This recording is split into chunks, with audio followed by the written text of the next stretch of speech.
Hello दोस्तों, आप कैसे हैं। मैं आशा करता हूं कि आप अच्छे होंगे। तो आज हम लोग इस वीडियो में सीखेंगे कि विलोपन विधि से समीकरण को हल कैसे करते हैं। ठीक है फ्रेंड्स, तो आप यहां पे देख सकते हैं कि मैं दो समीकरण लिया हूं और इसको विलोपन विधि से हल करूंगा। तो देखिए कि जो हमारा पहला समीकरण है वह क्या है, 3x + 4y = 10। और जो दूसरा समीकरण है वह है 2x - 2y = 2। ठीक है दोस्तों, यहाँ पर मैं जो इसको सॉल्व करूंगा विलोपन विधि से। सबसे पहले मैं बता देता हूँ विलोपन का मतलब क्या होता है। विलोपन का मतलब होता है कि किसी भी चीज को गायब करना। ठीक है फ्रेंड्स, तो इन दोनों समीकरण में हम लोग किसी भी चीज को गायब करेंगे। तो सबसे पहले मैं बता देता हूँ किसी भी चीज को गायब करेंगे तो किसको करेंगे। तब यहाँ पे आप समझना होगा आपको, चर को हम गायब करते हैं तो चर क्या होता है। चर को हम इंग्लिश में वेरिएबल बोलते हैं। ठीक है, ए से लेके जेड तक जितना भी ABCD का वर्ड होता है सबको हम चर बोलते हैं। देखिए, चाहे वह ए हो, बी हो, एक्स हो, या वाई हो या जेड हो, ये ए से लेकर जेड तक। ठीक है, A to Z तक जितना भी ABCD का वर्ड होता है उसको हम चर बोलते हैं। अर्थात चूंकि क्यों चर बोलते हैं, क्योंकि चर का मान हमेशा बदलता रहता है। तो इसमें आपको देखना है कि ये दोनों जो समीकरण है इसमें समान चर है। देखिए, यहाँ भी x है, यहाँ भी x है, यहाँ भी y है, यहाँ भी y है। यानी देखिए, एक पद, दो पद, तीन पद, टोटल 3 पद है ना। तो इसमें से क्या है, दोनों समीकरण में समान चर वाले पद को समान करना रहता है। जैसे मेरा कहने का मतलब है उसको छुपा के और समान करना रहता है। देखिए, यहाँ पे क्या है, हमारा 3x है और नीचे जो समीकरण है यहाँ पे क्या है, 2x है। तो इस पद में देखिए x वाला जो पद होगा, देखिए इसमें भी क्या है, x चर वाला पद और ये भी x चर वाला पद। तो दोनों समीकरण में या तो आप x चर वाला पद को समान कर दीजिए या तो दोनों समीकरण में y चर वाला पद को समान कीजिए। बट दोनों में से हमको एक ही को समान करना है, दोनों में। ठीक है, तो यहाँ पे मैं आपको बताता हूँ कि x चर वाला पद को समान कैसे करेंगे। यही होता है विलोपन, अर्थात किसी भी चीज को ना छुपा देना, छुपा के हम लोग समान करेंगे। देखिए, इस समीकरण में हम लोग जो x वाला होगा ना बराबर कर देंगे इस समीकरण में x वाले पद के। देखिए कैसे, तो बराबर कैसे करते हैं। तो सबसे पहले देखिए, यह समीकरण पहला है तो इसका आप नाम लिख लीजिए समीकरण 1। इसका मैं नाम लिख लेता हूं कि समीकरण 1। उसके बाद क्या करना है, देखिए ये दूसरा समीकरण है तो इसका आप नाम लिख लीजिए समीकरण 2। ठीक है फ्रेंड्स, यहां तक आपको समझ में आ गया होगा। उसके बाद देखिए, आप इस पद को भी समान कर सकते हैं और इस पद को भी समान कर सकते हैं। तो मैं इस पद को समान करूंगा। तो इस पद को समान करने के लिए क्या करना पड़ता है, तो आप देखिए देखिए नीचे वाले समीकरण में जो x के साथ मान होगा ना, क्या है, x के साथ संख्या 2।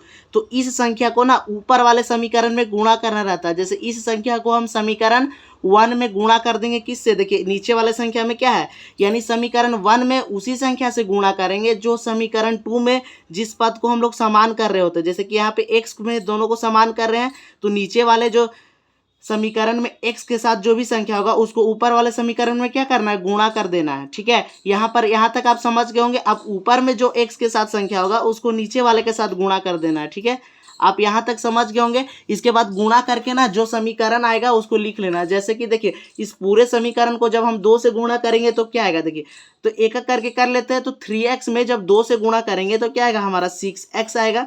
बीच में क्या है, प्लस है तो प्लस दे देंगे। अब 4y में जब हम लोग 2 से गुणा करेंगे तो 8y आ जाएगा।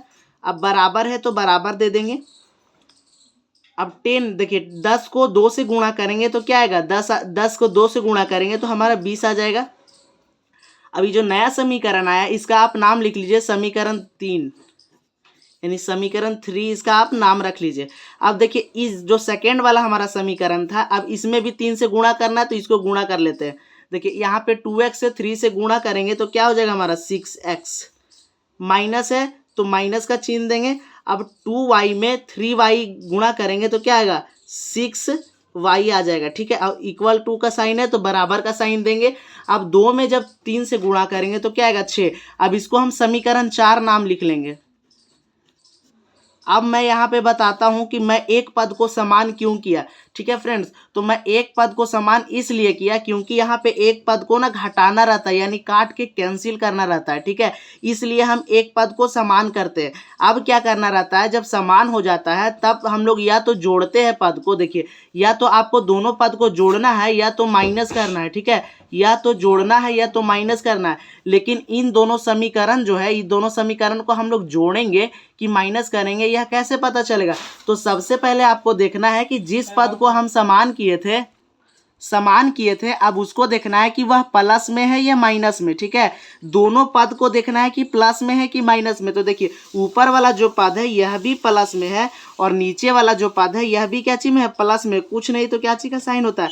प्लस में। तो जब दोनों पद में समान चिन्ह होता है तब हम लोग क्या करते हैं कि घटाते हैं। ठीक है, जब दोनों पद में समान चिन्ह होगा तब हम लोग क्या करेंगे कि घटाएंगे। जैसे यहाँ पे देखिए, जो पद हम लोग समान किए यहाँ पे दोनों प्लस में था, तब हम इस दोनों समीकरण को क्या करेंगे? घटाएंगे। या तो मान लेते हैं कि जो दोनों समीकरण है वह माइनस में होता, जैसे कि 6x भी माइनस में होता और ये नीचे वाला भी समीकरण में 6x माइनस में होता, तो भी हम क्या करते? घटाते। और देखिए, जब साइन दोनों में समान होता है तब हम लोग घटाते हैं, चाहे प्लस हो जाए दोनों में चाहे माइनस। लेकिन जब प्लस और माइनस हो जाए दोनों अलग अलग, तब हम लोग जोड़ते हैं।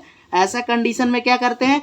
जोड़ते हैं। तो चूंकि यहाँ पे देखिए साइन समान है, दोनों प्लस प्लस है, जिस पद को हम समान किए हैं, तब हम क्या करेंगे कि घटाएंगे। तो लिखेंगे समीकरण 3 में, 3 से समीकरण को 4 में माइनस करेंगे, यानी कि समीकरण 3 से समीकरण 4 को माइनस करेंगे। देखिए कैसे लिखना है कि समीकरण 3 में माइनस कर देंगे, घटा देंगे समीकरण 4 को।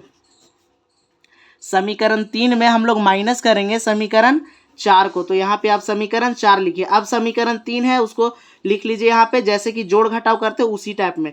देखिए 6x plus 8y equal to क्या है हमारा? 20। अब जो समीकरण 4 है उसको लिख लीजिए। समीकरण 4 क्या है? 6x minus 6y equal to, देखिए क्या है? 6। तो 6 ले लेंगे। आपको एक बात का हमेशा याद रखना है कि जब हम लोग घटाते हैं ना, तो जितना भी नीचे वाला हम लोग समीकरण लिखते हैं, यानी कि जो समीकरण 4 हम लोग नीचे लिखे हैं, इसमें प्रत्येक पद का साइन बदल जाता है। ठीक है, जब हम लोग माइनस करते हैं दो समीकरण को, तो एक बात हमेशा याद रखना है। फिर से आप समझिए कि जब हम लोग दो समीकरण को माइनस करते हैं, जो नीचे वाला समीकरण होता है उसमें प्रत्येक पद का साइन बदल जाता है। जैसे कि देखिए यहाँ पे जो 6x है ये क्या चीज में है? प्लस में, तो ये अपने आप हो जाएगा क्या चीज में? माइनस में। अब यहाँ देखिए ये जो 6 माइनस 6y यह माइनस में है, तो ये हो जाएगा प्लस में। और ये देखिए जो 6 है ये प्लस में है, तो अपने आप क्या चीज हो जाएगा? माइनस में। तो ऐसे जब घटाते हैं तो नीचे वाला पद का साइन बदल जाता है। ठीक है फ्रेंड्स, तब देखिए 6x में माइनस 6x करेंगे तो यह पूरा क्या हुआ? कट जाएगा, कैंसल हो जाएगा और घट के क्या आ जाएगा हमारा? 0। अब देखिए यहाँ भी प्लस है, यहाँ भी प्लस है, क्योंकि साइन चेंज हो जाता है घटाने पे, तो ऊपर भी प्लस है और नीचे भी क्या है? हमारा प्लस है। तब यहाँ पे हम कैसे बनाएंगे? तो समझिए आप, यहाँ पे आपको ध्यान से समझना होगा कि ये दोनों पद जुड़ जाएगा, क्योंकि दोनों प्लस में। 8y में 6y जोड़ दें तो हमारा कितना होगा? 14y होगा। अब देखिए 14y होगा। अब प्लस वाला साइन बड़ा वाला का देखना, पद क्या चीज में? प्लस में, तो यहाँ प्लस लगा देंगे। अब देखिए बराबर है तो यहाँ भी बराबर का साइन देंगे हम लोग। ठीक है, अब देखिए ये जो 20 है वो कुछ नहीं है तो क्या चीज में है? ये 20 कुछ नहीं है तो प्लस में है, और यह जो 6 था वह प्लस में था लेकिन माइनस में हो गया। जब 20 में माइनस 6 करेंगे तो 14 आएगा, और चूंकि देखिए बड़ा वाला पद प्लस में है तो हम लोग प्लस का साइन लगाएंगे। अब इसके बाद देखिए जब अब जोड़ देंगे 0 में, जब हम लोग 14y को जोड़ेंगे तो क्या आएगा? 14y ही आएगा, क्योंकि 0 में किसी भी संख्या को जोड़ देंगे ना, वही संख्या वापस रिपीट होता है। तो 0 में 14y को जोड़ेंगे तो 14y आ जाएगा, और इधर क्या है? प्लस में 14 है तो सिर्फ 14 भी लिखेंगे तो वही बात होता है। अब देखिए अब इसको सॉल्व करेंगे तो देखिए जो 14y है वो y के साथ जो 14 वो गुणे में है, तो बराबर के इधर जाएगा तो क्या चीज में जाएगा? भागा में। तो 14 बट्टे में क्या चल जाएगा? ये जो 14 होगा भागा में, तो ये कट के क्या आएगा हमारा? 1। यानी y का मान हमारा क्या आया है? 1। तो यहाँ पे मैं आपको दिखा देता हूँ कि y का मान यहाँ पे हमारा 1 आया है।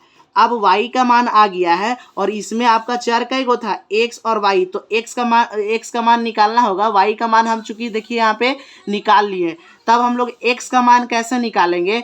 तो x का मान को क्या करना है? या तो समीकरण 1 में रख दे, या 2 में, या 3 में, या 4 में। ये चारों समीकरण में किसी भी समीकरण में हम y के मान को रख देते हैं तो x का मान हमारा आ जाएगा। जैसे कि समीकरण 1 में हम y का मान को रखते हैं तो यहाँ पे हमको लिखना पड़ेगा कि y का मान समीकरण 1 में रखने पर, ठीक है। तो यहाँ पे मैं लिख लिया हूँ कि y का मान समीकरण 1 में रखने पर। तब देखना है कि समीकरण 1 क्या है। तब यहाँ पे आप देखिए कि समीकरण 1 क्या है हमारा, 3x + 4y = 10। तो यहाँ पे हम पहले लिख लेते हैं समीकरण 1, 3x + 4y = 10। अब y का मान को y के जगह पे रखेंगे तो देखिए इस समीकरण में y कहाँ पे है, 4 के साथ है। तब देखिए पहले जो 3x है उसको 3x लिख लेंगे, प्लस है तो प्लस का साइन देंगे, देखिए 4, तो 4 के साथ जो y है वो गुणे में है तो गुणा का साइन देंगे। और चूंकि y का मान हम लोग 1 निकाले हैं तो y का मान हम लोग समीकरण 1 में रख रहे हैं, तो ये समीकरण 1 है। तो देखिए यहाँ 4y है तो 4 को 4 लिखेंगे, गुणे में y है तो y का मान क्या निकालना है, 1, तो यहाँ पे रख लेंगे और 10 लिखेंगे। अब इसको गुणा कर लेंगे, जैसे कि क्या है हमारा 3x, प्लस है तो प्लस देंगे, 4 गुणे 1 4 हो जाएगा बराबर 10। अब देखिए 4 इधर प्लस में उधर भेजेंगे, समान चर को समान की तरफ ले आएंगे, 3x = 10 माइनस क्या हो जाएगा 4। अब देखिए यहाँ पे 3x है और घटाएंगे 10 में से -4 तो क्या होगा 6। अब देखिए यहाँ पे आपको समझना होगा कि 3x जो है वह 3 यानी कि जो x है 3 के साथ गुणे में है तो x को यदि रखेंगे तो 6 में बट्टा में क्या आ जाएगा 3, तो कट जाएगा। तो क्या आएगा x का मान यहाँ पे 3, 6 3 से 2 बार में कटेगा तो 2 आया, यानी यहाँ पे हमारा y का मान 1 आया। और देखिए y का मान 1 और हमारा x का मान क्या आया 3, यही हमारा क्या है आंसर है। तो आई होप फ्रेंड्स आपको विलोपन विधि अच्छे से समझ में आ गया होगा। तो इस वीडियो के लिए एक लाइक और चैनल को सब्सक्राइब तो बनता है, एक वीडियो बनाने में हमारी बहुत ही मेहनत लगती है। तो दोस्तों फिर मिलते हैं हम एक नए वीडियो के साथ, तब तक के लिए जय हिंद।